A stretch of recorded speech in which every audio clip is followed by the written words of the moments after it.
शेरबहादुर देउबा नै अहिले पनि र्याल काट्दै भए पनि अझै प्रधानमन्त्री खान्छु भनेर बस्नु भएको परिस्थिति हो। हिजो धर्ममाथि प्रहार गरियो, आज लिपिमाथि प्रहार गरिँदैछ। यो देशमा अंग्रेजी शब्द बुझ्ने मान्छे कति छन्? कत्रो ठुलो आन्दोलन गरियो त्यस विषयमा, अनि आज बाहुनकै छोरी राष्ट्रपति हुनुपर्ने कारण के? आज बालनलाई काम गर्नलाई चाहिँ केपी ओलीले दबाब दिन सक्छन्? शेरबहादुर देउबाको कांग्रेस पार्टीले दबाब दिन सक्छ? उसले स्वतन्त्र भएर काम गर्छ। बालेनकै टपक्क टिपेर लगेर चाहिँ मेयरमा राखेको मान्छे हुन्। चुनाव अगाडि बालेन शाहको जे हैसियत थियो आज तपाईँ त्यही हैसियत छ भन्ने बुझ्नुहुन्छ? तपाईले त्यो मुकुन्द र मलाई एउटै ठाउँमा जोडेर हेर्ने, म तपाईलाई एउटा कुरा सोध्छु, तपाईले हरेक कुरामा चाहिँ त एक्लो त तेरो हैसियत भनेर मलाई भन्नुभयो। गगन थापाको हैसियत के? तपाईले देखेको गगन थापाको हैसियत के? कुन मान्छे यो स्वतन्त्र बीचमा चाहिँ लडाईँ गराएर आफू फुत्त बाहिर निक्लिनको लागि यो गरिरहेछ कि? प्रचण्डले विदेशबाट हतियार यो देशमा भित्र्याए, यहाँका सोझा साझा युवाहरूलाई परिचालित गरेर हामीले जितेका भोलिपल्ट काठमाडौँका ठूला ठूला मलहरू जुन तिमीहरूलाई इच्छा लाग्छ त्यो तिमीहरूको भयो, तिमीहरू ल्याऊ भनेर प्रयोग गरे। भारतमा यही नेपाल पुलिसलाई लिएर गएर 2 महिना ट्रेनिङ दिन्थ्यो, जुन एउटै ठाउँमा। यिनीहरू फर्केर आउने बित्तिकै माओवादीका लगेर ट्रेनिङ दिन्थ्यो। प्रधानमन्त्रीले र्याल चौँदै गरेको तस्बिर सार्वजनिक हुनु पनि स्वाभाविक रहेछ। तपाईँ देखिरहनु भएको छ मस्त त्यो एसी भित्र चाहिँ निधार चाहिँ मस्त घुर्दै गरेका माननीयहरूको त तपाईँ फोटो देखिरहनु भएको छ। के भन्छ तपाईहरुको पत्रकारको त्यो प्रधानमन्त्रीको सल्लाहका त्यसको बोली कस्तो हुनुपर्छ? म नेपालको सबैभन्दा खतरनाक कडा भनेको चाहिँ त्यो के भन्छ कालभैरव होइन, उनैलाई साक्षी राखेर उनैलाई सम्झेर म तपाईको अगाडि कसम खान्छु।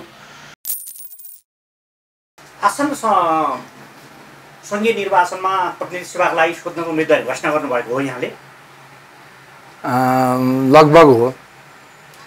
लामो समय तपाईँ एउटा मूलत नेकपा एमालेको पृष्ठभूमिमा राजनीति गरेर आउनुभयो। अब अहिले किन स्वतन्त्र उम्मेदवारी घोषणा गर्दै हुनुहुन्छ? म नेकपा एमालेको म सदस्य त रहेँ, तर त्यस्तो राजनीति भनेर देखिने खालको राजनीति त मैले गरिनँ। त्यसैले राजनीतिमा चासो चाहिँ राखेँ, तर त्यस्तो कुनै चाहिँ त्यस्तो लाभका पदहरू अथवा कुनै जनप्रतिनिधि हुने त्यस्तो सोचहरू मैले कहिले पनि राखिनँ। तपाईले काठमाडौँको निर्वाचन क्षेत्र नम्बर 4 बाटै स्वतन्त्र उम्मेदवारी घोषणा गर्नुको कारण चाहिँ के? यो हेर्नुस्, यो अलिकति पृष्ठभूमि लामो छ, तर तपाईलाई म छोटोमा बताऊँ होइन। यो जति बेला नेपालमा चाहिँ यो 62-63 को आन्दोलन प्रारम्भ भयो, त्यहाँदेखि त्यो बेलादेखि गगन थापा एकदमै चर्चित युवा नेताको रूपमा देखिनु भयो कि आशा सबै मान्छेहरूले चाहिँ अब बुढाखाडाहरूले साम्राज्य कायम गरिराखेको परिस्थितिमा एउटा युवा, त्यो पनि एकदम जोसिलो खालको एउटा चाहिँ अद्भुत विलक्षणता लिएर आएको जस्तो देखिने गरी आएपछि मान्छेमा र मलाई पनि केही हुन्छ, युवाहरूले नेतृत्व गरिसकेपछि निश्चित रूपमा केही हुन्छ भन्ने चाहिँ आशा थियो। र हामी तपाईँ म जहाँ बसेका छौँ यो 4 नम्बर क्षेत्र नै हो। यहीँबाट उहाँले उम्मेदवारी दिएर चुनाव जित्नु पनि भयो। संविधान सभामा पनि हामीले उहाँको उपस्थितिलाई हेऱ्यौँ र अहिले गएको प्रतिनिधि सभामा पनि हामीले उहाँको उपस्थितिलाई हेऱ्यौँ। र मैले पनि अन्तर्हृदयबाट गगन थापाले जितिदिए हुन्थ्यो, गगन थापा मन्त्री भइदिए हुन्थ्यो, यो चाहिँ देशको बारेमा, युवाहरूको बारेमा, राष्ट्रको बारेमा, समृद्धिको बारेमा, हाम्रा सम्भावनाहरूको, राष्ट्रिय सम्भावनाहरूको बारेमा, स्वाभिमानका बारेमा, आत्मसम्मानका बारेमा नेपालीहरूको पक्षमा गगन थापाले चाहिँ एउटा जुझारो नेतृत्व गरेर अगाडि आउनुहुन्छ भन्ने थियो। तर त्यो चिज यो एमसीसी प्रकरणबाट लगभग नेपाली नागरिकहरूको मन मस्तिष्कमा चाहिँ सकियो, धराशायी हो। गगन थापा त झन् डरलाग्दा मान्छे पो रहेछन्। विदेशीकै पृष्ठपोषणमा यो मुलुकलाई मागेर खाने एउटा मगन्तेको देश पो बनाउने उनको सोच रहेछ भन्ने पर्यो र त्यो चिज मलाई पनि पर्यो। त्यसैले यो चिजलाई समयमै रोक्न सकिएन भने अहिले देखिएका 70, 72, 75 वर्ष नागेका जुन नेताहरू छन्, यिनीहरू त लाचार थिए, हिजो यिनीहरू चुकेका थिए, विदेशीहरूको अगाडि यिनीहरू चाहिँ तम शरणमको अवस्थामा थिए, यिनीहरूको ढिलो चाँडो अवसान पनि हुन्थ्यो। तर एउटा सम्भावना देखेको व्यक्ति त्यसरी गइसकेर उसले चाहिँ राजनीतिमा भोलि छलाङ मार्दै गयो भने यो मुलुकको अखण्डता, यो देशको सार्वभौमिकता, एउटा चाहिँ स्वाभिमानी नेपाली माथिको चाहिँ प्रहार अझ खतरनाक रूपले जाने हो कि कसैले प्लान्ट गरेको मान्छे पो हुन् कि उनी आफ्नो राष्ट्रिय स्वार्थ पुरा गर्नलाई शक्ति राष्ट्रहरूले, छिमेकीहरूले वा कसैले प्रयोग गरेर ल्याएको मान्छे पो हुन् कि भन्ने चाहिँ एउटा मलाई त्यस्तो आभास हुन थाल्यो, जुन कारणले गर्दाखेरि म गगन थापासँगै चुनाव लड्छु। तर एउटा सम्भावना बोकेका युवा, अहिले तपाईँले भन्नुभयो चाहिँ गगन थापा अब पार्टी महाधिवेशनमा पनि लोकप्रिय मत ल्याएर जित्नुभयो, मन्त्री पनि हुनुभयो र अहिले सबैभन्दा बढी आगामी निर्वाचनमा त उहाँ त प्रधानमन्त्रीको क्यान्डिडेटका रूपमा चाहिँ अझ तपाईँलाई अगाडि चाहिँ सार्ने, पार्टीले सार्नुपर्छ भन्ने आम कार्यकर्ताको, पार्टीभन्दा बाहिरको मान्छेको सम्वाद छ। त प्रधानमन्त्रीकै क्यान्डिडेट भएर लड्छु भनेको मान्छे विरुद्धै तपाईँले चाहिँ उम्मेदवारी घोषणा गर्नु भनेको अलि एउटा विपरीत ढङ्गबाट तपाईँ जान खोजे जस्तो, अथवा एउटा सम्भावना बोकेको युवालाई हराउनुपर्छ भन्ने मान्यता बोके जस्तो हुन्न? हराउने त मैले व्यक्तिगत रूपमा जनताको मत प्राप्त नगरी त मैले हराउने होइन। पहिलो कुरा त गगन थापाले, तपाईँले भनेको प्रधानमन्त्रीको कुरा, गगन थापाले आफ्नै मुखले भनेका हुन्। अहिलेसम्म पार्टीले गगन थापालाई प्रधानमन्त्रीको रूपमा प्रस्तुत गरेको पनि छैन। त्यहाँभित्र प्रधानमन्त्रीका लाइनमा उहाँभन्दा अगाडि झन्डै 25-30 जना मान्छे अझै बाँकी होला। शेरबहादुर देउबा नै अहिले पनि र्याल काट्दै भए पनि अझै प्रधानमन्त्री खान्छु भनेर बस्नु भएको परिस्थिति हो। त्यसैले उहाँले चाहिँ त्यो चर्चाबाट फेरि एकचोटि जित्नका लागि उहाँले त्यो प्रधानमन्त्रीको चाहिँ म अबको दावेदार हुँ भनेर भन्नुभएको हो। तपाईँले भने जस्तो कुरा हुँदै होइन। यदि हो भोलि पार्टीले नै उहाँलाई साँच्चै प्रधानमन्त्रीको रूपमा घोषणा गरेर अगाडि बढ्ने भयो भने त्यो झन् खतरा हुन्छ। किन?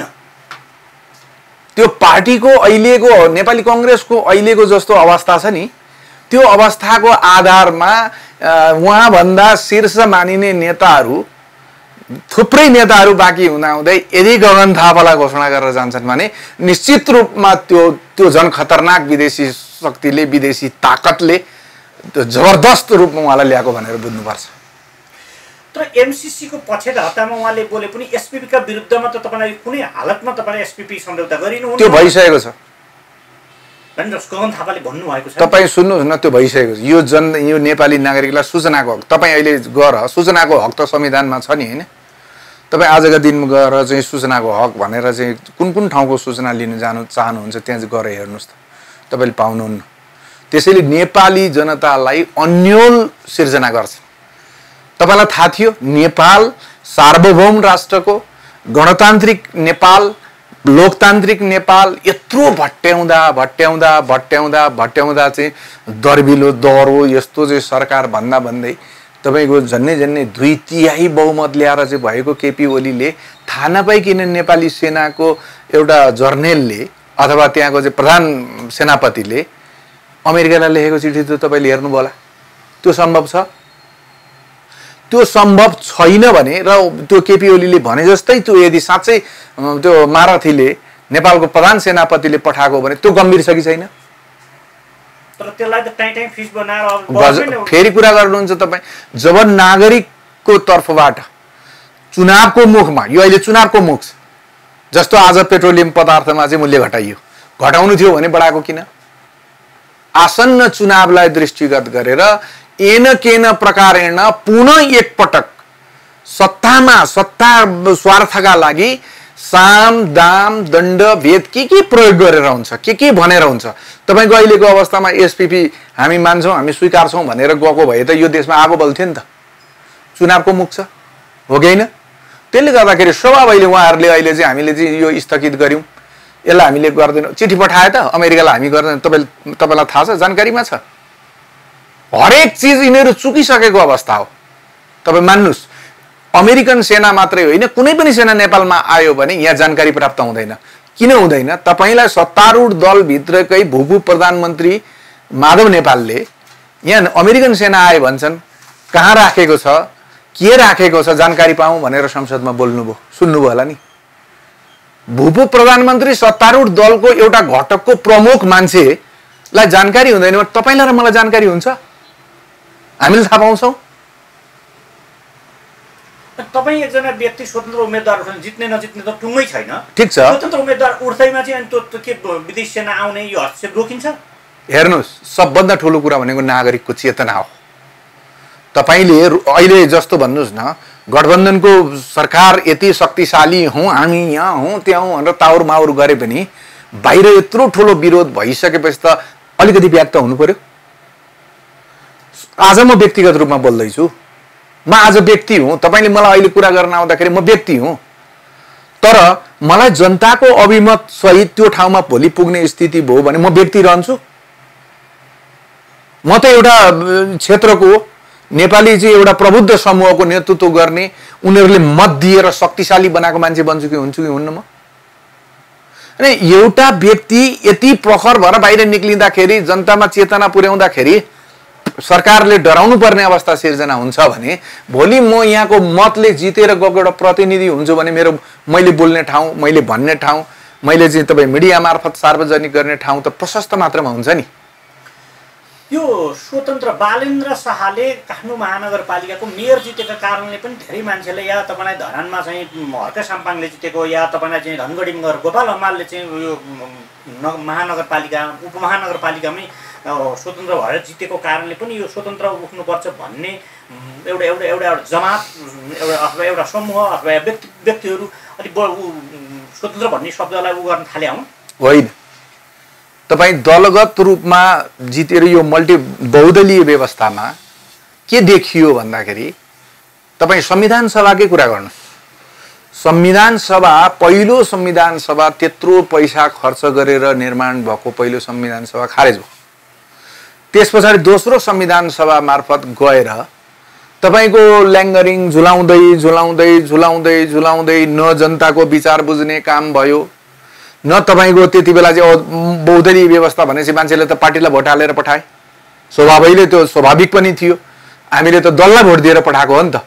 दललाई भोट दिएर पठाइसकेपछि तपाईको त्यहाँ के हुँदो रहेछ दलभित्र भन्दाखेरि पार्टीको व्हिप लाग्दो रहेछ। यो गर नेताले, जस्तो नेता त हाम्रा त सर्वे मान्छन्, उनीहरू सबैभन्दा सर्वोच्च भनिसकेपछि उनीहरूसँग चाहिँ तपाईको बहस गर्ने, उनीहरूसँग लाभ र हानिको विषयमा छलफल गर्ने भन्ने त आँट कसैसँग पनि छैन। आजको दिनमा शेरबहादुरले जे भन्यो त्यही काङ्ग्रेसमा, एमालेमा केपी ओलीले जे भने त्यही एमालेमा, अहिले अर्कोमा त्यही, सबै त त्यही परिस्थिति छ। हेर्नुहोस् नेपालमा, नेपालको सन्दर्भमा भनेपछि स्वाभाविक रूपमा त्यो दलको व्हिपको कारणले न संविधान सभामा छलफल हुन पायो, न आज लेखिएका संविधानमा लेखिएका दफा दफाका कुराहरूलाई चिरफार गर्ने काम भयो, न नेपालका विज्ञहरूसँग परामर्श गरेर यो नेपालको सन्दर्भमा हामीले के गर्दा उपयुक्त हुन्छ भनेर न कुनै चिज राखियो, न विज्ञहरूसँग परामर्श नै भयो।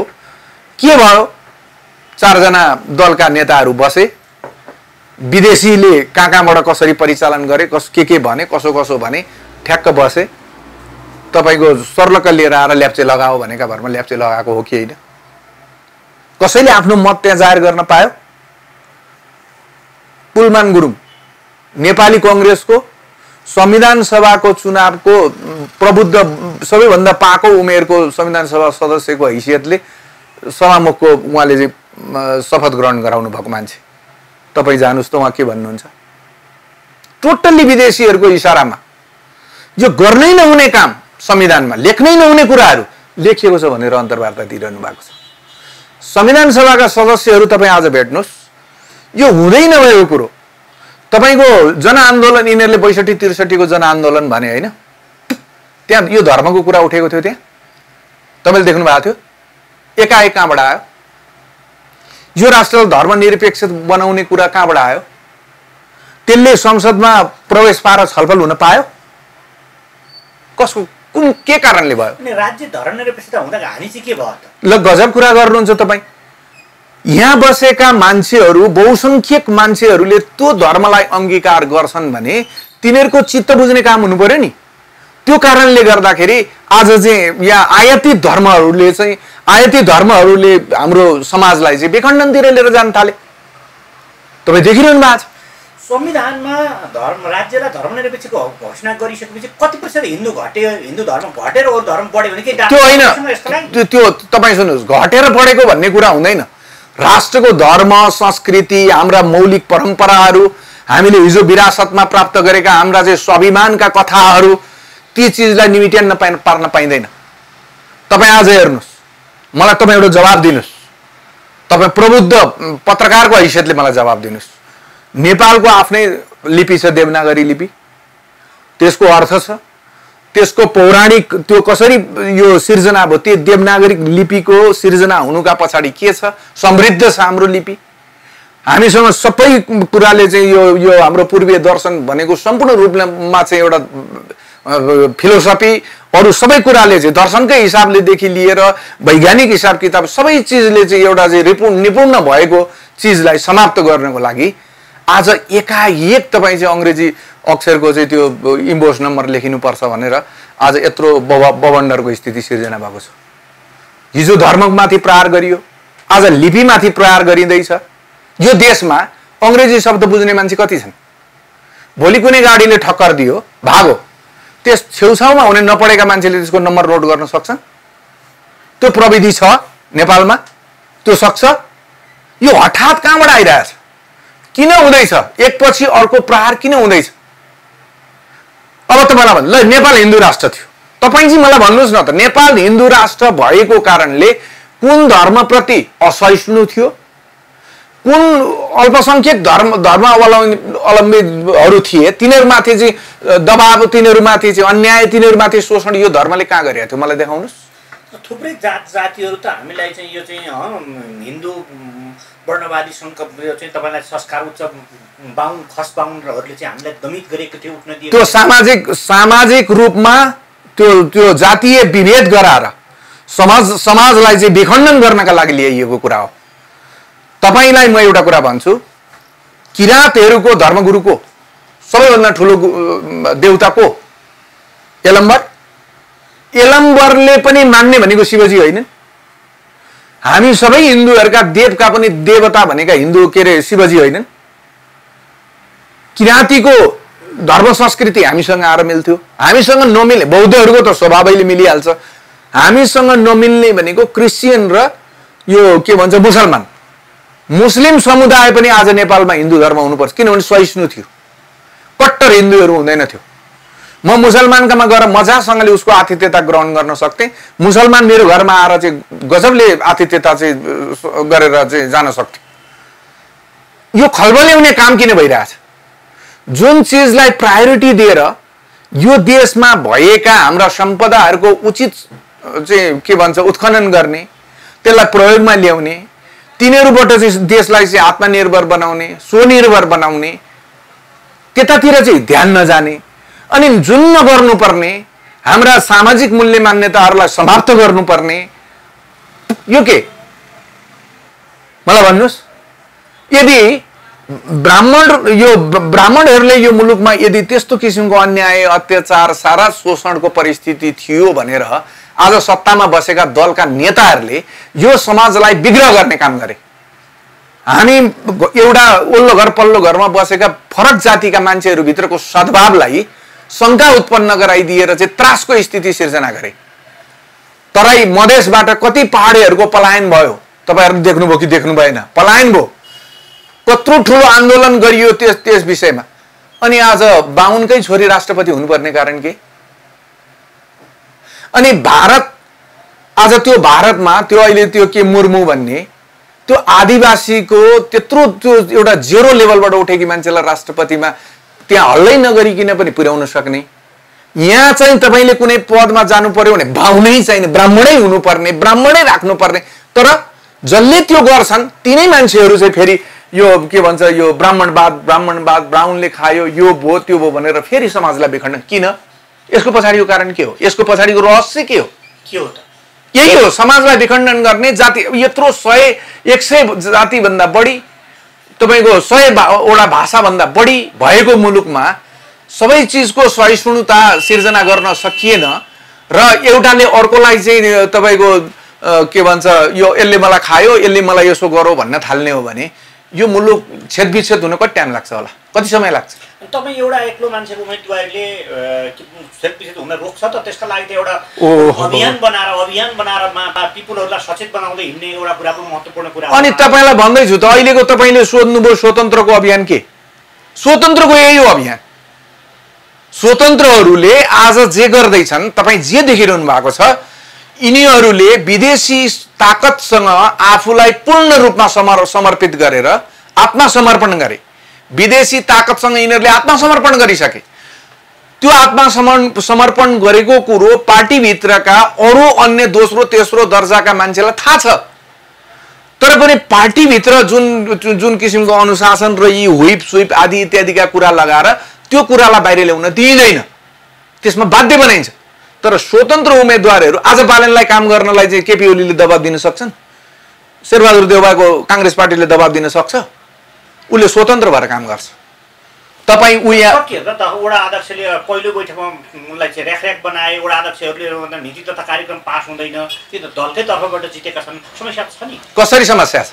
ल त भोलि बालेन शाहले राम्रो काम गर्दा गर्दै बालेन शाहलाई चाहिँ यदि कुनै वडा अध्यक्षले कुनै पनि व्यक्तिले त्यो अथवा कुनै पनि प्रतिनिधिले रोक्न प्रयत्न गरोस् त काठमाडौँले बालेनलाई भोट दिने मान्छेहरूको यो जनउबार यो जनलहर यसलाई रोकेर देखाओस् त, त्यस पछाडि के हुँदो रहेछ? त्यति सजिलो छ। बालेनकै टपक्क टिपेर लगेर चाहिँ मेयरमा राखेको मान्छे हुन्। बालेन तपाईँको के यो फुटपाथबाट लिएर गएर चाहिँ ल तपाईँ मेयर भनेर राखेको मान्छे हो कि यहाँका मान्छेले मत दिएको मान्छे हो? उसको आज बालेन एक्लै छ। चुनाव अगाडि बालेन शाहको जे हैसियत थियो आज तपाईँ त्यही हैसियत छ भन्ने बुझ्नुहुन्छ? उसको पछाडि हजारौंको संख्यामा मान्छे छैनन्, उसलाई मत दिने मान्छेहरू छैनन्। उनले बालनको कन्टेक्स्टमा उनले महानगरपालिकामा मेयर जिते, निर्वाचित भए, तपाईँले भनेको त।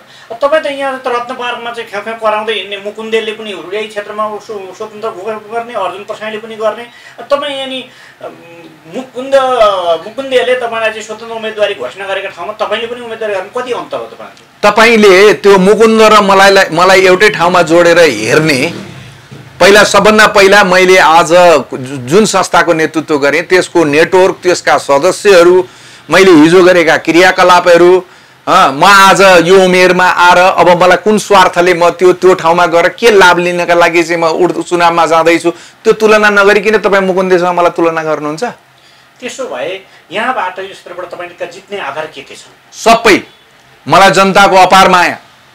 मैले आजसम्म 100वटा अन्तर्वार्ता दिएँ होला। मैले आजसम्म जति के अरे तपाईँका म्यासेजहरू प्राप्त गर्छु, जतिले मलाई भनिरहनु भएको छ, मैले चाहिँ एक पैसा मसँग छैन, म एक पैसा खर्च गर्न पनि म सक्दिनँ, मसँग त्यो हैसियत पनि छैन, त्यसले गर्दाखेरि म किन चुनावमा जाने भन्दा पनि मसँग होइन। तपाईँले आउनुपर्छ। तपाईँ हिजो नै मात्रै मैले दिएको अन्तर्वार्तामा पनि तपाईँ त्यहाँ लेखेका कुराहरू हेर्नुहोस्। त्यसैले तपाईँले एउटा हरेक चिजको प्रारम्भ भनेको त सानोबाटै प्रारम्भ हुन्छ साथी। तपाईँले आज एक्लो, मैले त्यही त भन्दैछु, तपाईँले अहिले चाहिँ एउटा अर्जुन पर्साई भन्दै हुनुहुन्छ, तर म जस्ता 50औं अर्जुन पर्साई देशबाट जितेर जनताको मत लिएर त्यहाँ पुगे भने त्यो सिङ्गो एउटा व्यक्तिको रूपमा मात्रै हुँदैन। जसरी आज बालेन शाह, एक्लो बालेन शाह, व्यक्तिगत बालेन शाहको रूपमा तपाईँहरूले हेर्न पाउनुहुन्न, ऊ यो महानगरले मत दिएर जितेको बालेन हो नि, त्यस्तै म पनि जनताले शक्ति दिएर, त्यो त शक्ति हो, ताकत हो, त्यो मत भनेको, त्यो मत भनेको त ताकत हो नि। जनताका घर घरमा घर दैलो अभियान सुरु गर्नु भएको छ तपाईँले? किन गर्ने घर दैलो अभियान? म सबैको प्रत्यक्ष सम्पर्कमा छु। यो कत्रो छ एरिया, मेरो डे टु डे सबैसँग चाहिँ परामर्श भइरहेछ। म तपाईँलाई एउटा कुरा सोध्छु, तपाईँले हरेक कुरामा चाहिँ त एक्लो तेरो हैसियत भनेर मलाई भन्नुभयो।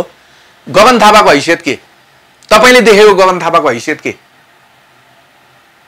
नेपाली कांग्रेस नाम गरेको एउटा ठुलो पार्टीको ब्यानर छ नि त उनीसँग। तपाईँ नेपाली कांग्रेसले नेतृत्व गरेर जुन ब्यानर बनाएको छ नि, त्यो ब्यानरका पछाडि यो मुलुक आज जसरी ध्वस्त हुन्छ, यो मुलुकलाई आज जर्जर अवस्थामा पुर्याउने कारणका रूपमा चाहिँ त्यो पार्टी स्थापित छैन। तपाईँ त्यो चाहिँ देख्नुहुन्न? तपाईलाई त्यो चाहिँ अनुभव हुँदैन? तर त्यो भ्रम चिर्नै सकेनौं नि हामीले। त्यही प्रयत्न त हो यो स्वतन्त्रको अभियान भनेको त्यही भ्रम चिर्ने प्रयत्न हो। तपाईहरु किन बुझ्नुहुन्न यो कुरालाई? अहिले जुन रूपमा स्वतन्त्रहरुको यो अभियान सञ्चालन भएको छ, त्यो अभियान यो भनेकै भ्रम चिर्नका लागि भइरहेको हो साथी।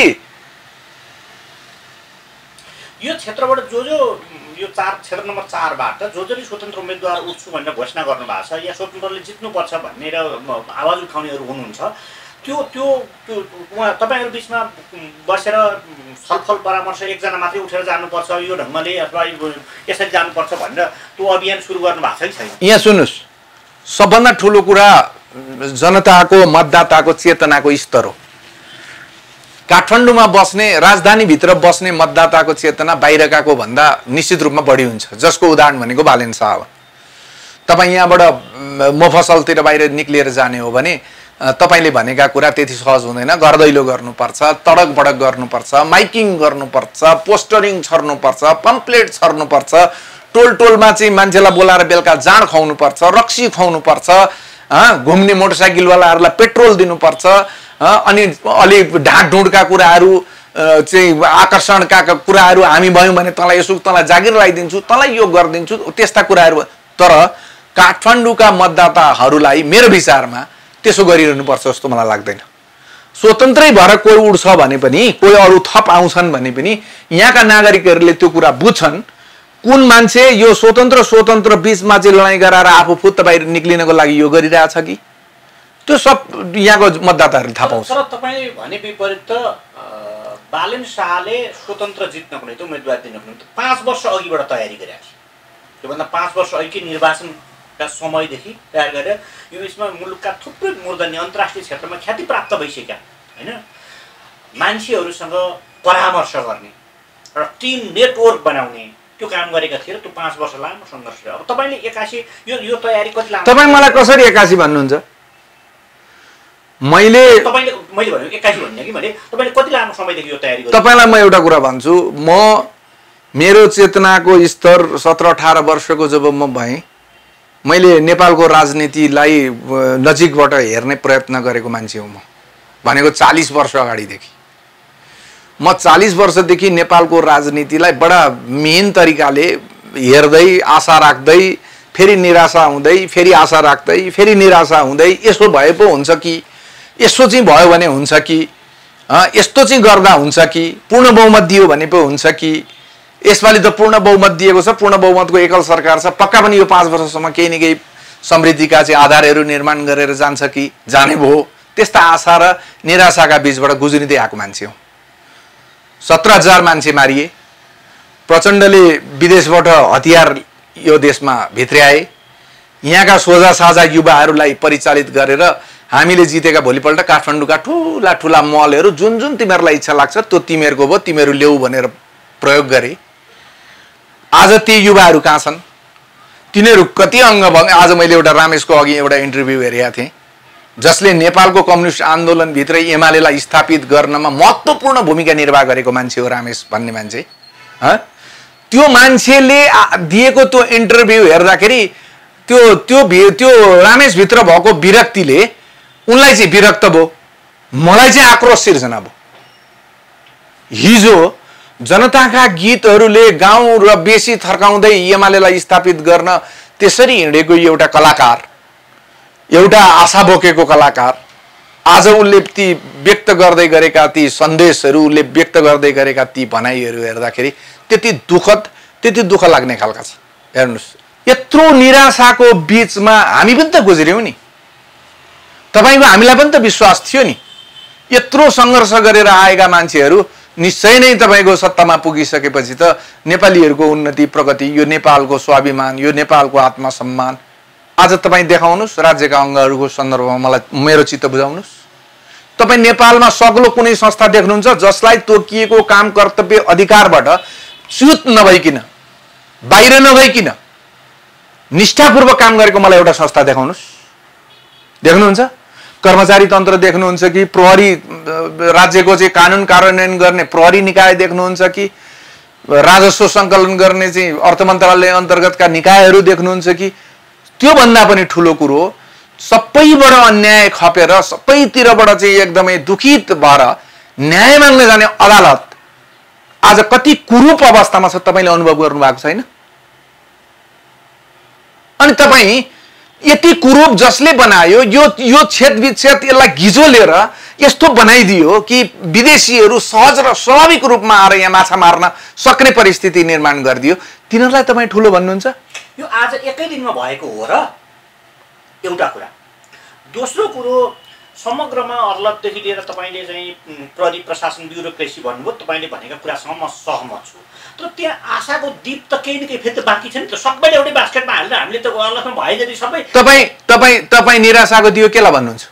जब अमेरिकन सेनाहरू नेपालमा प्रवेश गर्छन्, हाई अल्टिच्युडमा गएर तपाईँको परेड र उनीहरूको आफ्नो सामरिक स्वार्थका कुराहरू लागू गर्न थाल्छन्, त्यस पछाडि चिनिया सेनाहरूले चाहिँ त्यसको प्रतिक्रिया स्वरूप नेपालमा प्रहार गर्न थाल्ला अथवा भारतले थाल्ला, त्यति बेला चाहिँ अब नगर्ने, अब चाहिँ स्थिति बिग्रियो भन्नुहुन्छ? त्यही अलिकति आशाको त्यान्द्रो बाँकी छ र त देशलाई माया गर्ने देशभक्तहरू, यो देशलाई माया गर्ने कोही देशभक्त बाँकी छ भने तिनीहरूले स्वतन्त्र भएर पनि त्यो निर्णय गर्ने ठाउँमा पुग्नु पर्यो। त्यति त हो नि। किन यसलाई चाहिँ एकदम भेग रूपमा तपाईँहरू बुझ्नुहुन्छ? स्वतन्त्र भनेको त्यही त हो नि, त्यसैको लागि त हो नि। त्यही थोरै बाँकी भएको त्यो आशाको त्यान्द्रोलाई कमसेकम राष्ट्र जोगाउने, यो त्यो चिज जोगाउनु। मैले 4 वर्ष, तपाईँले अहिले मलाई भन्नुभयो नि, तपाईँले यो हठात अहिले निर्णय गरेर हुन्छ। 4 वर्ष अगाडि मैले एउटा झापामा एउटा कार्यक्रममा बोलेको भिडियो थियो, झन्नै त्यो 1.5 करोडभन्दा बढीले हेरेको थियो। त्यति भाइरल भएको थियो त्यो भिडियो। त्योभन्दा अगाडि यसरी यो राजनीतिक दलका क्रियाकलापहरूको बारे अहिले अमेरिकन स्वार्थ नेपालमा लादिएको सन्दर्भमा 4 वर्ष अगाडि मैले त्यो प्रोग्राममा बोलेको छु। डाक्टर दुमन थापा भन्ने मान्छे, कार्टर फाउन्डेसनको एसिया पेसिफिक हेर्ने डाइरेक्टर, म जेसिसको प्रेसिडेन्ट हुँदा करोडमा होइन अरबमा पैसा लिनुहोस् तर यो राजा हटाउने अभियानमा तपाईँ सडकमा उत्रिदिनु पर्यो भनेर जाने मान्छेको कथा मैले सुनाएको छु। अहिले त उहाँ दिवंगत मरिसक्नुभयो, उहाँ हुनु न दिवंगत हुनुभयो, जित्नु भएको होइन, पार्टीले एमाले जिताएर लिएर आएको हो। उहाँ पनि राजनीतिक पृष्ठभूमिको मान्छे होइन। त्यसैले प्लान्ट गरिएका मान्छेहरू, ती रोपिएका मान्छेहरू, अब आज तपाईँको चाहिँ त्यो 1 अर्ब भन्दा बढी तपाईँ मलाई एउटा जेसिसको प्रेसिडेन्टलाई अफर गर्दै हुनुहुन्छ भने त्यसमा अरूलाई त कति गर्नु भएको होला यो देशमा चाहिँ त्यो अस्थिरता सिर्जना गर्न। त्यस पछाडि तपाईँको के अरे त्यो पैसा दिने संस्थाले नेपालप्रति कुनै स्वार्थ नभइकन त्यो पैसा दिन्छ भन्दा उहाँले स्वार्थ छ, उहाँले त्यति बेलै भनेको थियो स्वार्थ छ। त स्वार्थ हो भने के हो त त्यो स्वार्थ? पहिला बताउनुहोस्। मेरो राष्ट्रियता, मेरो अखण्डता, मेरो देशभक्ति, मेरो राष्ट्रिय स्वार्थ, त्यसलाई चाहिँ बिग्न बाधा नपुग्ने खालको रहेछ भने म गरौँला, होइन भने तपाईँको पैसामा बिग्ने मान्छे होइन भन्ने मान्छे म हुँ भनेर मैले बोलेको थिएँ। आज उहाँ हुनुहुन्न भनेपछि मैले त्यति बेलै शङ्का गरेको कुरा आज आएर त पुग्दैछ नि। 4 वर्ष अगाडि मैले गरेको कुरा पुग्दैछ त। तपाईँ त्यति बेलै मलाई थाहा, तपाईँ अझ म भन्दा बढी तपाईँ मिडियाकर्मी भएकोले सबैसँग जान सक्नुहुन्छ। भारतमा यही नेपाल पुलिसलाई लिएर गएर 2 महिना ट्रेनिङ दिन्थ्यो, जुन एउटै ठाउँमा यिनीहरू फर्केर आउने बित्तिकै माओवादीका लगेर ट्रेनिङ दिन्थ्यो। त्यो लगभग नेपाली पुलिसका धेरै मान्छेलाई यो कुरा थाहा छ। विवेक कुमार शाहको मैले देखेको दरबार पुस्तकमा पनि उल्लेख छ। मैले पुलिसहरूबाटै सुनेको छु। तपाईँको यो देशमा पुलिसको जागिर खाने मान्छेहरू कति मारिए, तपाईँका निहत्था मान्छेहरू कति मारिए, कति भौतिक संरचनाहरूको क्षति भयो, त्यो चिजलाई मनन गरेर यदि यिनीहरू राष्ट्र निर्माणका लागि साँच्चै लाग्ने मान्छे हुन् भने मितव्ययिता, कम खर्च, थोरै, आज यो मेसिनको युग होइन, कम्प्युटरको युग होइन, ल भन्नुहोस् कम्प्युटरको युग हो कि होइन? तपाईँ यति धेरै चिज चाहिँ तपाईँ लगानी गरेर खर्च गरेर त्यसको उत्पादन के? मलाई भन्नुहोस्, नेपालको पुँजीगत खर्च पटक्कै हुँदैन। जुन पुँजीगत खर्चले उत्पादनशील अथवा उत्पादनको कुरा गर्छ, त्यो लगानीले चाहिँ पुँजीको विकास गर्छ, पुँजी थपेर लिएर आउँछ, त्यो चिजले सामाजिक रूपमा रूपान्तरण हुन्छ, सकारात्मक रूपान्तरण हुन्छ, बाटो बन्ला, पुल पुलेसहरू बन्ला, खानीहरू उत्खनन होलान्।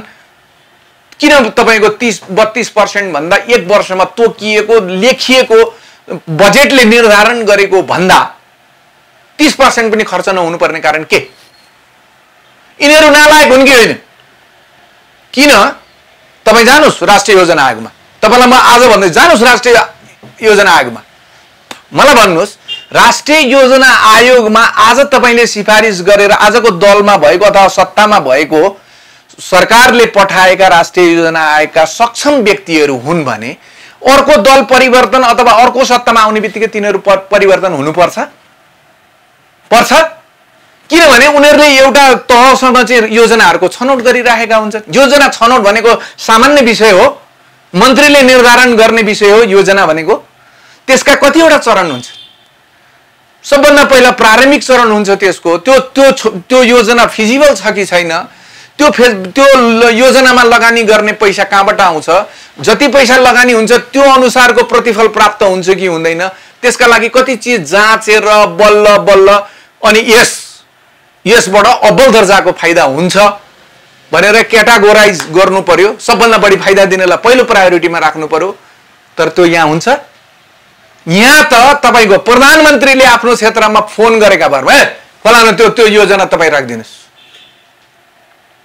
मन्त्रीले फोन मेरो क्षेत्रमा लगेर अस्ति तपाईँ संसदमा देख्दै हुन्थ्यो मेरो योजना किन परेन भनेर सांसदले टेबल सत्तारूढ दलको सांसदले टेबल ठोक्दै थियो। तपाईहरु पनि जो जतिले बोलिरहनु भएको छ यिनी नेताहरूको कमजोरीको कारणले मात्रै त यिनीहरूलाई विरोध गरेर तपाईहरु स्थापित हुनुभयो हो कि तपाईहरुले चाहिँ यति वर्षभित्र मुलुकलाई यस्तो बनाउँछु भन्ने मार्गचित्र छ तपाईहरुसँग? सुन्नुस्, यदि हामीले बहुमत पायौं, यो देशका नागरिकहरूले यो स्वतन्त्र अभियानलाई बहुमत दिए भने देश हामी बनाउँछौँ। देश मन्त्रीले बनाउने पनि होइन, देश प्रधानमन्त्रीले पनि बनाउने होइन, देश बनाउने भनेको विज्ञले हो। तपाईँ अहिले मलाई प्रश्न गर्नु होला, तैँले चाहिँ ल फलानु मन्त्री भइस् भने के गर्छस्, एकछिनको लागि मान्नुहोस्, ल भौतिक पूर्वाधार मन्त्री भइस् त के गर्छस् भनेर मलाई प्रश्न गर्नुहोस्, म केही पनि गर्दिनँ। म विज्ञहरूलाई यस्तो स्वतन्त्रता प्रदान गर्छु, नेपालको मेचीदेखि महाकालीसम्मको सीमामा रहेका हाम्रा योजनाहरूको प्राथमिकीकरण गर्ने काम तपाईहरू गरिदिनुहोस्, इमानदारीपूर्वक गरिदिनुहोस्। यो देशलाई यो देश र यो माटोलाई छातीमा चाहिँ हात राखेर सम्झेर तपाईहरू छनौट गरिदिनुहोस्। मैले किन छनौट गर्ने? म त लिडर हो, मैले आदेश दिन्छु, तर त्यो आदेश निष्ठ के अरे वस्तुनिष्ठ हुनु पर्यो। त्यहाँ मेरो गाउँ छ, त्यहाँ मेरो जग्गा छ, त्यसको छेउबाट बाटो लगिदेऊ भन्न मन्त्रीले थाल्यो भने यो देश बन्छ? त्यो त हेर्नुहोस्, यहाँ कस्ता कस्ता मान्छेहरू खुइलिएर गए। वैश्विक दृष्टिको जनआन्दोलनमा सडकमा टाउको फुटाएर रक्तमै भएकी रामकुमारी झाँक्री अघिल्लो पटक केपी ओलीले सांसद पनि हुन दिएन भनेर बडो भनितो मन्त्री भएर तपाईँलाई चाहिँ गएर न केही काम गर्न देखिन्छ कि अहिले पार्टीले मन्त्रीबाट हट भनेर व्हिप जारी गर्दाखेरि मतलब चाहिँ उ गर्दाखेरि नटेर मान्छे खोयो। विरोध खतिवटै 4 पटक जनताबाट निर्वाचित भएर आए, जति पटक टिकट पाए त्यति पटक। अहिले मन्त्रीबाट फर्किदेऊ, अब तिमीहरूलाई 6 महिना भनेको 1 वर्ष खाइसक्यो, लु फर्किदेऊ भन्दाखेरि चाहिँ तपाईँलाई चाहिँ हो त्यही त तपाईँलाई यस्ता खाले भयो। के भन्नुहुन्छ भने मैले यहाँ जोड्न खोजेको भन्न खोजेको कुरा के हो भने कुर्सीमा नपुगुन्जेल तपाईँहरूले पनि ठुल्ठुला कुरा गर्ने, क्रान्तिकारी कुरा गर्ने, राष्ट्रभक्तिका कुरा गर्ने, स्वाभिमानका कुरा गर्ने, निष्ठाका कुरा गर्ने, नैतिकताका कुरा गर्ने, तर कुर्सीमा गएपछि सारा कुरा बिर्सने एउटा समस्या छ हामीसँग। अर्को कुरो त्यो चाहिँ भयो म पुग्न पाएको कुण्ठा पोख्ने पनि छ हामीसँग। सुन्नुहोस्, म त्यहाँ पुग्न नपाएको भने मैले कहिले प्रयत्न नै गरिनँ। यो उमेर मैले मेरो जीवनको उत्तरार्ध प्रारम्भ भइसकेको मान्छे जो आजसम्म कहीँ कतै प्रयत्न नै गरेन, त्यो मान्छेलाई अब त्यहाँ गएर के चाहिँ त्यस्तो प्रलोभन कुन चाहिँ चिज मैले प्राप्त गर्नुपर्ने? तपाईँलाई आज यही मिडियामा म नेपालको सबैभन्दा खतरनाक कडा भनेको चाहिँ त्यो के भन्छ कालभैरव होइन, उनैलाई साक्षी राखेर उनैलाई सम्झेर म तपाईँको अगाडि कसम खान्छु। यदि यो अहिलेको सन्दर्भमा मैले यो क्षेत्रबाट चुनाव जितेर गएँ र मैले भनेका कुराहरूमा एउटा मात्रै पनि परिवर्तनको आभास भयो र मेरो क्षेत्रका 10, 20, 25 जना मान्छेले मात्रै पनि तैँले गरिनस् त फिर्ता हो भनेको 1 मिनेटभित्र राजीनामा दिएर म फिर्ता भएर आउँछु। म यो क्षेत्रका लागि गर्व गर्ने प्रतिनिधि हुन सकिनँ भने त्योभन्दा घिनलाग्दो मेरा लागि, त्योभन्दा लाजो मर्दो मैले सिटी फुकेर मैले एक्लैले त्यहाँ आज यो काम गर्न सकेन, यिनीहरूले मलाई गर्न दिएनन्, मेरो पहुँच पुगेन। आज तपाईहरू चाहिँ त्यो के अरे माइतीघर मण्डलामा तपाईहरू निक्लिदिनु पर्यो भन्दा यदि मलाई मत दिने मान्छेहरू निक्लिँदैनन् भने पनि मैले त्यो पदमा बसिरहनुको कुनै पनि अर्थ हुँदैन। र मलाई सम्झिँदाखेरि आफूले दिएको मत दिएको मान्छे अर्जुन परसाई भनेर यो क्षेत्रका मान्छेले त्यो सम्झिँदाखेरि गर्व गर्न लायक हुनुपर्छ। मेरो प्रिन्सिपल, मेरो सिद्धान्त, मेरो आदर्श, मेरो सबै कुरा भनेको त्यही हो। म अब यहाँबाट गएर मलाई त्यहाँ पैसा कमाउनु पर्ने, मन्त्री हुनुपर्ने, मेरो त्यही पनि छैन। मैले मन्त्री पाएर मैले चलाउनु पर्यो भने कस्तो हुँदो रहेछ भन्ने कुरा नमुना प्रस्तुत गरेर देखाइन्छु। फेरि पनि म तपाईँलाई भन्छु, मैले गर्ने होइन। एउटा मन्त्री, एउटा प्रधानमन्त्री, एउटा सांसद सबै कुराको विज्ञ हुन सक्दैन, सम्भवै छैन त्यो।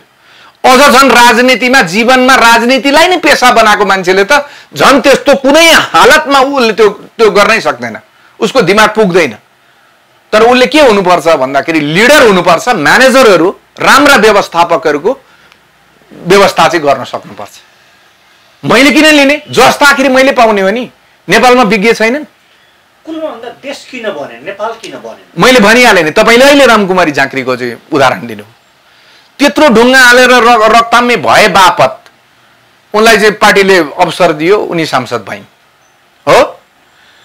उनलाई के लाग्यो भने उनले ऊ सांसद छिन्, उनको सट्टामा मन्त्री भएर जो मान्छेहरू गएका थिए केपी ओलीको आशीर्वादमा, निगाहमा जो मन्त्री भए, तिनीहरूले यदि वास्तविक यो मुलुकको समृद्धि नागरिकले वाह वाह वाह वाह गरेर ताली पड्काउने परिस्थितिको निर्माण गरेको भए रामकुमारीले त्यो आँट गर्न थिएन, त्यो सम्भवै हुँदैन थियो। उनलाई नागरिकले वाह वाह गरिरहेका छन् मन्त्री भने उनले त्यो गर्ने हिम्मत गर्नुहुन्थ्यो, गर्न सक्थिन्।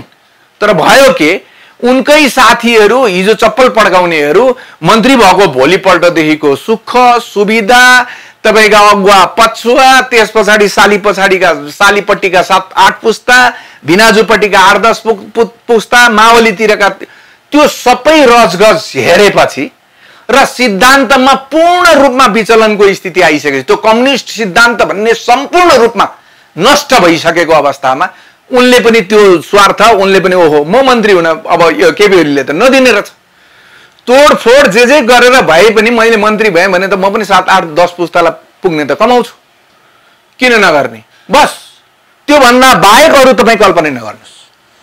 तपाईँको नयाँ कुरा गर्न त मैले तपाईँलाई फेरि पनि भने नि, त्यो सिर्जना शक्ति हुनु पर्यो नि। यहाँ हो त्यो सृजना शक्ति, म यो देशलाई, यो क्षेत्रलाई बनाउँछु भन्ने तपाईँसँग चाहिँ त्यस्तो प्लान छ? त म भन्दैछु त तपाईँलाई, म एक्लैले गरेर त त्यति मात्रै गर्ने हो। आज म एक्लै बोल्दैछु, म एउटा प्रतिनिधिको रूपमा जनताको आवाज बोल्ने प्रयत्न गर्छु। म एक्लैले के गर्छु? तपाईँहरू मलाई फेरि पटक पटक जसले पनि म एक्लैले गरेर त्यत्रो परिवर्तन के गर्न सक्छु? तर आज मलाई मैले बोलेका कुरालाई अर्जुन परसाईले बोलेको भनेर 1 लाख मान्छेले हेर्छन्। त्यो कसले बोलेको भन्दा एउटा अर्जुन परसाई व्यक्ति बोलेको भनेर देख्छन्। तर म जितेर गएर सांसदको हैसियतले बोलेँ भने त मेरो पछाडि म त संस्था हुन्छु नि। हेर्नेहरू त युरोपमा बस्ने हेर्लान्, झापामा बस्ने होलान्, नेपालगञ्जमा बस्ने होलान्, तर मत दिनु त तपाईँलाई प्रपर यहाँका म त्यही त भन्दैछु तपाईँलाई, यहाँका मान्छेले मत दिएनन् भने त म फेरि पुनः व्यक्ति हुन्छु। मैले अहिलेसम्म 4 वर्षदेखि तपाईँहरूको सामाजिक सञ्जालदेखि लिएर यावत बोलिरहेको छु। बाइ द वे 4 नम्बर क्षेत्रमा मैले भोलि चुनाव लडेँ र मैले जितिन हारेँ भने म त्यस दिन सरेन्डर गर्छु, तपाईँहरूलाई नि बोलाएर गर्छु। म गलत रहेछु, यो देश ठिक ठाउँमा चलेको रहेछ, यो देशका मन्त्रीहरू उत्कृष्ट रहेछन्, प्रधानमन्त्रीले र्याल चौँदै गरेको तस्बिर सार्वजनिक हुनु पनि स्वाभाविक रहेछ। त्यस्तै 80, 82, 83, 84 वर्षका लगभग सकिसकेका त्यस्ता मान्छेहरूकै खाँचो रहेछ। म जस्ता मान्छेले यो बोल्नुको कुनै पनि अर्थ रहन्छ। आजदेखि मसँग तपाईँहरू कुरा गर्न नआइदिनुहोस् भन्छु। मेरो बाँकी जीवन भनेको अध्यात्ममा जाउँला, छोराछोरी भेट्न जाउँला, सकेको अलिअलि रमाइलो गरौँला, नसकेको तपाईँ यसो उसो गरेर जीवन समाप्त गर्ने हो, समाप्त गरेरपट्टि लागौँला। मैले कहाँ भनेको छु तपाईँलाई चाहिँ एकदम मैले जित्नु पर्छ, म चाहिँ यो त्यो कहाँ भनेको छु त? मैले त्यस्तो त कुनै पनि कुरा गरेको छुइनँ। म रातारात यो गरिदिन्छु। तर म संसदभित्र छिरेँ भने चाहे त्यो भन्सारको होस्, चाहे पुलिसको होस्, चाहे अदालतको होस्, चाहे अरू क्षेत्रको होस्, अरू निकायको होस्, चाहे तपाईँका चाहिँ निर्माणसँग सम्बन्धित गुणस्तरहीन काम कारवाहीको सन्दर्भमा होस्, कुनै पनि विषयमा होस्, म सशक्त रूपमा यस्तो आवाज उठाउँछु कि त्यो आवाज तपाईँको हरेक जिम्मेवारी पदमा बसेको मान्छेले सुन्न जरुरी छ, सुन्नुपर्छ। सुन्दैन भने मैले भनिहालेँ नि, मलाई मत दिने र मलाई सपोर्ट गर्ने नागरिकहरू सडकमा निक्लिन त तयार हुनुपर्छ नि। समाज बदल्ने कुरा त त्यति सजिलो कहाँ हुन्छ र? तपाईँका चाहिँ झुटमुटका कुरा गरेर अनि बन्दुक बोकाएर लिएर गएर चाहिँ जनताका छोराहरू मारेर ब्याङ्क लुटे जस्तो सजिलो त देश बनाउन हुँदैन भन्ने कुरा त थाहा पायो होला त प्रचण्डले पनि। एउटा निष्ठा, एउटा आदर्श, एउटा सिद्धान्त, दृढ सङ्कल्प, सुख सुविधाबाट पूर्ण रूपमा बाहिर, त्यो त हुनुपर्छ होला नि, हुनुपर्दो रहेछ नि। त्यसले गर्दाखेरि मेरो त्यही हो भाइ। मैले गर्ने भनेको तपाईहरु चाहिँ जस्तो मैले जितेर गयो भने के हुन्छ, मैले जितेर गयो भने म केही हुँदैन। म नेपालको मैले लगभग मेरो अध्ययनले मुलुकका सबै संरचनाहरू ध्वस्त छन्। त्यो ध्वस्त हुनुको पछाडिको कारण भनेको राज्यका प्रमुख निकायहरूका मान्छे हुन्। अदालत बिग्रिएको छ न्यायाधीशहरूको कारणले, कार्यकारिणी बिग्रिएको छ मन्त्री प्रधानमन्त्रीका कारणले, व्यवस्थापिका बिग्रिएको छ सांसदहरूको चाहिँ अचेतनताले। जस्तो सुकै सांसद पार्टीले टिको लगाइदियो, झोले झ्याम्टे त्यो उसमा कपीमा लेखेर लिएर अर्काले लेखिदिएको कुरो पनि पढ्न जान्दैन, त्यस्ता मान्छे लिएर गरेर राखिदिएको छ। अनि संसदीय दलमा चाहिँ यो आज यो सक्यो, प्रमुख सचेतकले जे भन्छ त्यही ताली पड्काओ, ताली टेबल ठटाओ। तपाईँ देखिरहनु आज मस्त त्यो एसी भित्र चाहिँ निधार चाहिँ मस्त घुर्दै गरेका माननीयहरूको त तपाईँ फोटो देखिरहनु भएको छ। ती माननीय होइन नि, ती त जनसेवक हुन् नि। तिनीहरूको काम कर्तव्य भनेको त जनताको सेवाका लागि समर्पण हुनुपर्ने हो नि। उनीहरूले जितेर गएको पनि त्यही जनताको सेवाको लागि हो नि। तर भोटको दिनसम्म पूर्ण रूपमा जनताका सेवक, मतगणनाको परिणाम आएका भोलिपल्ट मालिक। त्यही चिजलाई बदल्न त हो नि मेरो यो अभियान भनेको, त्यही चिजलाई बदल्ने हो। मैले धेरैलाई भनेको छु, तपाईँलाई पनि भन्छु म। मलाई संसदमा म प्रवेश गरेँ, यदि मैले जितेर गएँ भने मलाई के अरे सभामुखले बोलाउँदा माननीय अर्जुन परसाई होइन, मलाई जनसेवक अर्जुन परसाई भनेर बोलाउनु पर्छ। यो परिवर्तन हुनुपर्छ। मान्छेको स्तर निर्धारण गर्न पाइँदैन। त माननीय, त सानो, त चाहिँ त्यो ऊ भन्न पाइँदैन। मान्छेको स्तर, सबै मान्छे एउटै हुन्छ। मान्छे तपाईँ कुरा आदर्शका गर्ने अनि तर तपाईँ मान्छेको स्तर निर्धारण गरिदिने। सम्माननीय हुन त काम गर्नु पर्यो नि, त्यो सम्मान योग्य काम। माननीय हुन माननीय योग्य काम गरेर जनताले दिने हो नि तपाईँलाई त्यो पदवी त। अनि आफै आफ्नो गुणगान सोनाम धन्य विद्वान आफै भइदिने। त्यसै कारणले मुलुक बिग्रियो। प्रधानमन्त्री सबै सर्वज्ञानी हुन्छ। तपाईँ आजसम्म देख्नु भएको छ प्रधानमन्त्रीका सल्लाहकारहरूमा विज्ञहरू राखेको तपाईँले देख्नु भएको छ? छन् जलस्रोतका विज्ञहरू, जलस्रोतसँग सम्बन्धित सूचना प्रसारणको क्षेत्रमा तपाईँ हेर्नुहोस् त कस्ता लठुवाहरू बोलीमा समेत घिन लाग्ने। तपाईँको एउटा के भन्छ यो के भन्छ तपाईँहरूको पत्रकारको त्यो प्रधानमन्त्रीको सल्लाहकार, त्यसको बोली कस्तो हुनुपर्छ? उनले बोलेको कुराले प्रधानमन्त्रीको प्रतिनिधित्व गर्छ। किन सल्लाहकारले रिपोर्टर्सले उसको चाहिँ के भन्छ त्यसले गर्ने कुराहरू भनेको त जनतालाई चाहिँ कमसेकम आशा जगाउने किसिमको हुनुपर्छ नि। कस्तो छ? म मालिक हो, तिमीहरू प्रश्न गर्ने र यो देशका सबै नागरिक भनेको दोस्रो दर्जाका, तिमीहरू मेरा नोकर चाकर हो भने जस्तो भाषा प्रयोग गरेर बोल्छ। अनि यो आन्दोलनलाई तपाईँहरू जस्तो मान्छेले सपोर्ट गर्नु पर्दैन? यो अभियानलाई तपाईँहरूले सपोर्ट गर्नु पर्दैन? के स्वतन्त्र भएको मान्छेले गएर भोलि साँच्चै यति कुरा गर्ने, मैले तपाईँसँग यति कुरा गरेको छु, म यही देशभित्र बाँच्नुपर्छ, यो उमेरको मान्छे भएँ, भोलि मैले यहाँबाट जितेर गएर संसद प्रवेश गर्दाखेरि म डगमगाएको स्थिति भयो भने तपाईँ मलाई जुत्ता मसँग आएर तपाईँ यसरी के गर्नुहुन्छ? त्यति बेला केही गर्नुहुन्न। तपाईँ त रेकर्ड गर्दै हुनुहुन्छ नि मेरो कुराहरू, के गर्नु भएको छैन। 100वटा मैले चाहिँ टिभी 100वटा ठाउँमा त मैले यसरी इन्टरभ्यू दिइसकेको छु। यिनीहरू जस्तो त होइन नि, लाज हुन्छ नि, शरम हुन्छ। मलाई आफैदेखि त लाज हुन्छ नि, त्यति बेला शरम हुन्छ नि। सकिनँ, ल तपाईँले भने जस्तो मैले सकिनँ। मैले जनतालाई आह्वान गरेँ सडकमा निक्लिनु, त्यो पनि सकिनँ, आएनन्। छोडिदिन्छु, तुरुन्तै छोडिदिन्छु। मैले नसक्ने रहेछु। प्रयत्न त गर्न पाऊँ, एकचोटि प्रयत्न त गरौँ। कसले गर्ने त?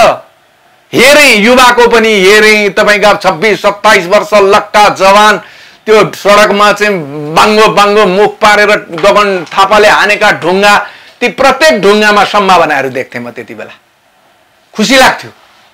अब कसलाई पर्ख्यौँ त? कसले गर्छ भनेर ढुक्क हुने परिस्थिति छ त नेपालमा? मलाई भन्नुहोस् न त। अहिले पनि भन्दै छु नि, मभन्दा राम्रो, मभन्दा लायक जनताले विश्वास गर्ने मान्छे आयो भने म उठ्दिनँ, छोडिदिन्छु। अहिले पनि मलाई त्यो त्यहाँ गएर त्यो ठुलो मान्छे हुने, मालिक हुने स्वार्थले म गएको होइन नि। यो त कठिन। तपाईँ अन्तमा तपाईँले यस्ता लायक योग्य मुलुक भक्ति देशभक्तिमा समर्पित मान्छे कति देख्नु भएको छ? अब हेर्नुहोस्, अहिलेसम्म मैले त्यसरी देखेको भए, मलाई लागेको भए म सायद उसैलाई प्रमोट गर्थेँ होला, म उसैको पछाडि लागेर हिँड्थेँ होला। जो 1-2 जना मैले चाहिँ विद्वानहरू देखेको छु, निकै राम्रो तर्क गर्ने, निकै राम्रो चाहिँ तपाईँको राष्ट्रिय समृद्धिका लागि चाहिँ योजनाहरू खाकाहरू बनाउने त्यस्ता मान्छेहरू यो के भन्छ यो च्यानलहरूमा आउँछन्, आफ्ना चाहिँ विश्लेषणहरू सुनाउँछन्, त्यो म सुन्छु, मलाई लाग्छ। तर ती मान्छे राजनीतिमा प्रवेश गर्न चाहँदैन। ती मान्छे देखेको आजको परिस्थितिको विरुद्धमा यो फोहोर छ, यो फोहोरको डङ्गुरमा म किन पस्ने भन्छ। फोहोरको डङ्गुरमा त तपाईँ नपसिकन त कसले सफा गरिदिने त? आफू त केही स्वाभिमानी मान्छेहरू छन् ती राजनीतिमा प्रवेश चाहिँ गरेका छैनन्। म त्यस्ता आउन् भनेर पनि आह्वान गर्दैछु। तपाईँ मार्फत त्यस्ता विद्वानहरू मैले देखेको छु नेपालमा, थुप्रै छन्, छ्यापछ्याप्ती छन्। तिनीहरू उठ्यो भने सहज र स्वाभाविक रूपमा जनताले तिनीहरूलाई विश्वास गरेर मत पनि दिन्छन्। राजनीतिक दल उनीहरू के चाहन्छन् भने राजनीतिक दलले मलाई टिकट दिएर म जान पाऊँ भन्ने खालको सोच राखेर बसेका छन्। यो स्वतन्त्रहरूको अभियानलाई उनीहरू गाली गरेर बसेका छन्। तर उनीहरू विद्वान भएकै कारणले उनीहरूलाई दलले, पार्टीले उनीहरूलाई टिकट दिँदैन। किन दिँदैन? त्यो विद्वान गयो भने त्यसका अगाडि हामी चाहिँ एउटा ह्युमिलिएसन, लघुताभासको स्थिति सिर्जना हुन्छ, त्यसले हामीलाई पेलपाल पार्छ भन्ने सन्दर्भ उनीहरू टिकट पाउँदैनन्। ती जान चाहन्छन् तर तिनीहरूलाई टिकट दिँदैन। उनीहरू यो फोहोर देख्छन्, यहाँ आएर मेहनत गरेर यो फोहोरको डङ्गुर झिकेर फालिदिएर हामी जाउँ न त लु भने त्यो आँट गर्दैन। बस त्यति नै कुरा हो। बस आजलाई हामी पनि यति नै कुरा। धन्यवाद भाइ।